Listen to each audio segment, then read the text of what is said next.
జై శ్రీమన్నారాయణ. చూడండి, రేపే మనకి కామద ఏకాదశి. అంటే చైత్ర మాసంలో శుక్లపక్షంలో వచ్చే ఏకాదశిని కామద ఏకాదశి అని అంటారు. ఆ ఏకాదశి రోజున మనము శ్రీనివాసునికి కళ్యాణం జరిపించినట్టయితే చాలా మంచిది.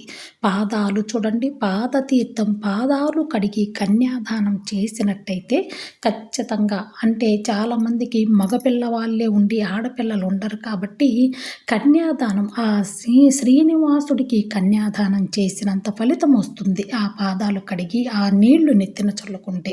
అంటే ఆడపిల్లలు ఇక్కడ గుళ్ళో పూజారులు కడిగిన పాదాలు చూసినా కూడా మీకు పుణ్య ఫలితం వస్తుంది. కన్యాదానం ఫలితం అనేది వస్తుంది.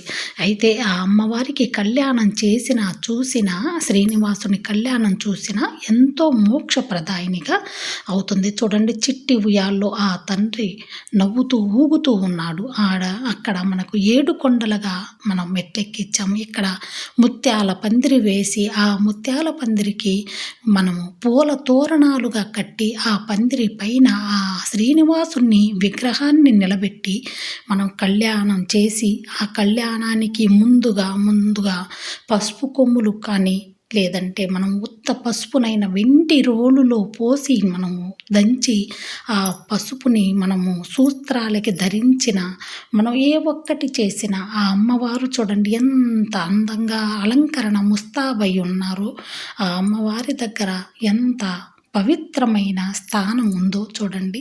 ఆ అమ్మవారిని కూర్చోబెట్టారు, అయ్యవారిని ముత్యాల పందిరిలో కూర్చోబెట్టారు. ఇలా ఇక్కడ మనము పసుపు రోట్లో వేసి దంచి ఆ రోజున ఆ పసుపుని మంగళసూత్రాలకి ధరించి ఆ అమ్మవారికి అక్కడ మనము అక్షింతల్లో కలిపి తరంబ్రాలుగా ఆ పాదాల వద్దన ఉంచితే చాలా మంచిది. ఇక్కడ చూశారు కదా, కెంపులు వజ్రాలు వైడూర్యాలుగా ఆయన తరంబ్రాలుగా పోశారు.